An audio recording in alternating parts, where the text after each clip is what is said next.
Kemudian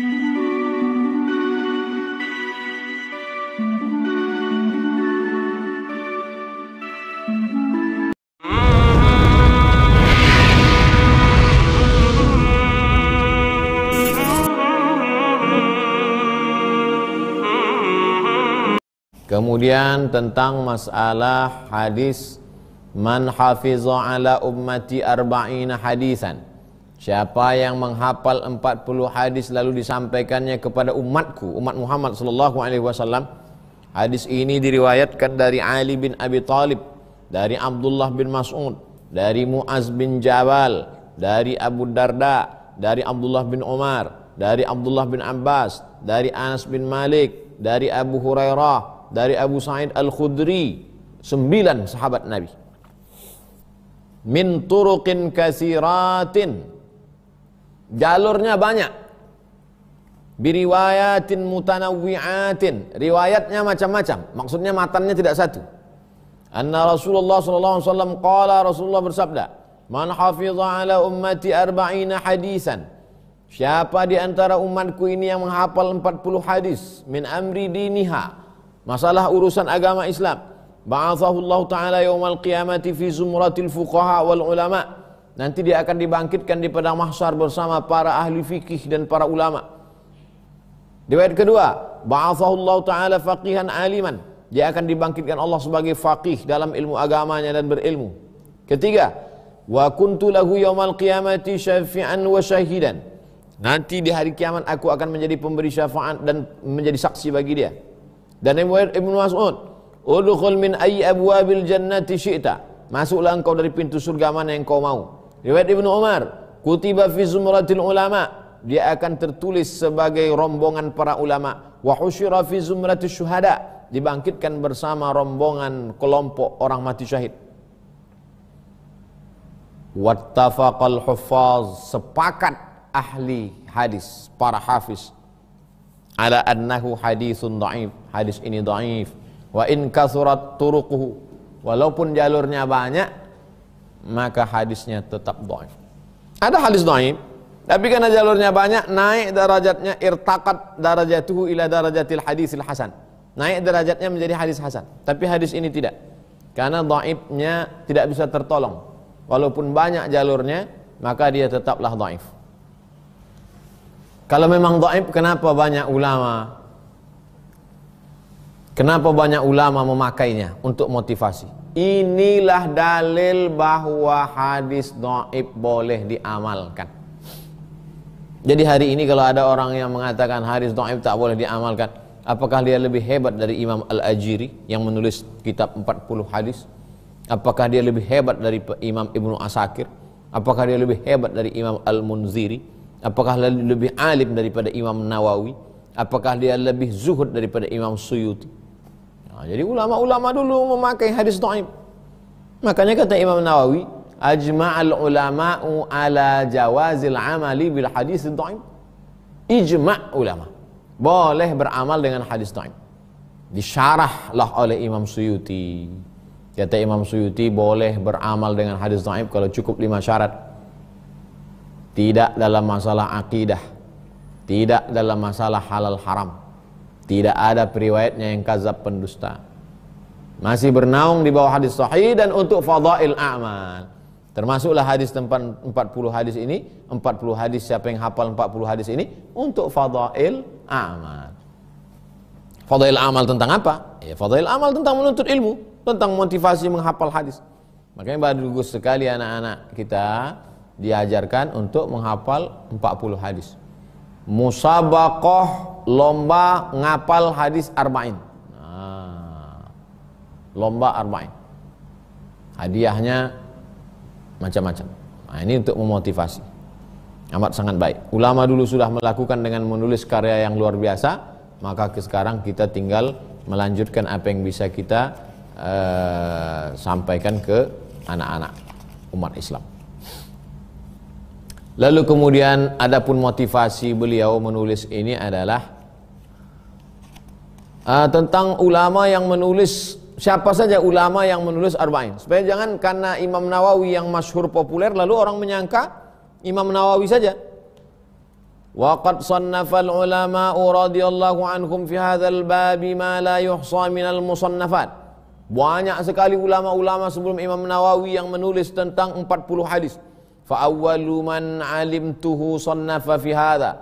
Orang pertama yang menulis tentang 40 hadis sepengetahuan saya, kata Imam Nawawi, pertama Abdullah ibn Mubarak, yang kedua Muhammad bin Aslam At-Tusi, yang ketiga Al-Hasan bin Sufyan An-Nasawi, yang ketiga Abu Bakar Al-Ajuri, yang keempat Abu Bakar Muhammad bin Ibrahim Al-Asfahani, yang kelima Ad-Daraqutni, Imam Al-Hakim, Imam Abu Nuaim Al-Asbahani, Imam Abu Abdurrahman As-Sulami, Abu Sa'id Al-Malini, Abu Uthman As-Sabuni, Abdullah bin Muhammad Al-Ansari, Abu Bakar Al-Baihaqi, dan banyak lagi para ulama. Tadi sudah saya sebutkan sampai ke zaman-zaman modern, zaman sekarang ini. Mereka tetap melanjutkan tradisi menulis 40 ini. Andailah umur panjang, ada kesempatan diberi Allah, pernah terpikir saya mau menulis 40 tema. Dalam satu tema itu 40 hadis. Nah, misalnya temanya tentang tawakal, ridho, qanaah. Satu tema 40. Jadi 40 hadis dalam 40 tema. Nah, jadi buku 40 hadis dalam 40 tema. Nah, jadi begitulah tawaduknya Imam Nawawi. Imam Nawawi tidak berkata akulah orang yang pertama. Tidak. Aku hanya melanjutkan tradisi mereka dulu. Jadi sebetulnya dia sedang mengajarkan kita banyak hal. Yang terakhir, mengapa beliau menulis arba'in ini? Summa minal ulama'i man jama'al arba'ina fi usuliddin. Ada ulama itu yang menulis 40 hadis tentang dasar-dasar agama, tentang akidah. Wa ba'duhum fil furu'. Ada ulama itu yang menulis 40 hadis tentang masalah furu', salat, zakat, puasa, haji. Wa ba'duhum fil jihad. Ada yang menulis 40 hadis tentang jihad saja. Wa ba'duhum fil zuhdi. 40 hadis tentang zuhud saja. Wa ba'duhum fil adabi. 40 hadis tentang akhlak saja. Wa ba'duhum fil khutabi. 40 hadis tentang khutbah. Wa kulluha maqasidu salihatun. Semua niatnya baik. Wa qad ra'aitu jam'a arba'ina ahamma min hadza kullih. Tapi aku punya ide pendapat lain. Aku ingin mengumpulkan 40 hadis tapi dari segala aspek.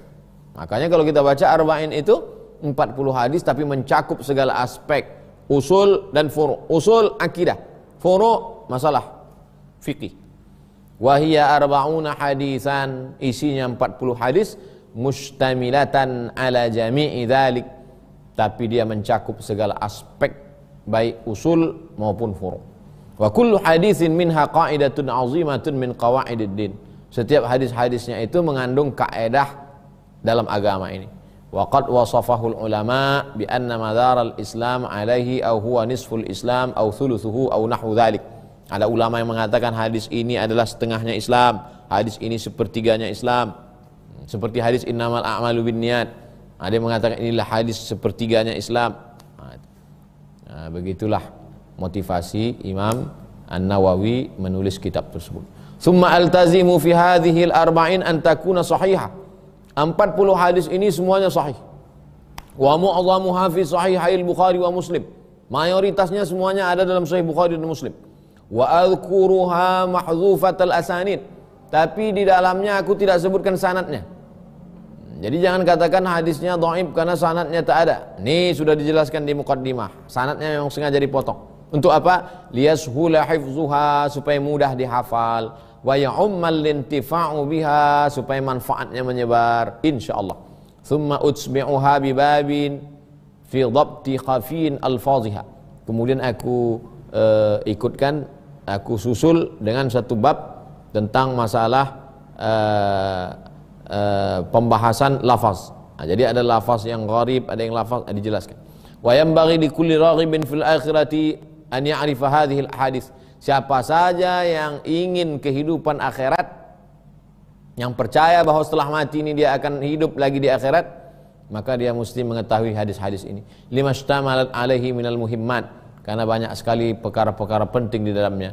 Wahtawat alaihi minat tanbih ala jami'it ta'at, di dalamnya ada peringatan tentang ketaatan-ketaatan. Wadzalika zahirun liman tadabbarahu. Jelas bagi siapa yang mau merenungkan isinya. Wa 'alallahi i'timadi. Hanya Allah tempat aku bersandar. Wa ilaihi tafwidhi wastinadi. Kepada Allah kuserahkan segala perkara urusanku dan tempat aku berserah diri. Walahul hamdu wan ni'matu. Hanya Allah saja layak dipuji atas segala nikmatnya. Wa bihi taufiqu wal ismatu. Allah lah yang memberikan taufik dan pemeliharaan. Begitu kata Imam Nawawi rahimahullah. Dan insyaallah kita akan bahas hadis yang pertama. Habis 1 jam. Tadi awal jam 8, sekarang jam 9. Habis 1 jam introduction, orientasi, pengenalan tentang makna arba'in, kitab arba'in, Imam Nawawi, Ibnu Hajar Al-Haytami. Besok kita akan masuk hadis yang pertama insyaallah.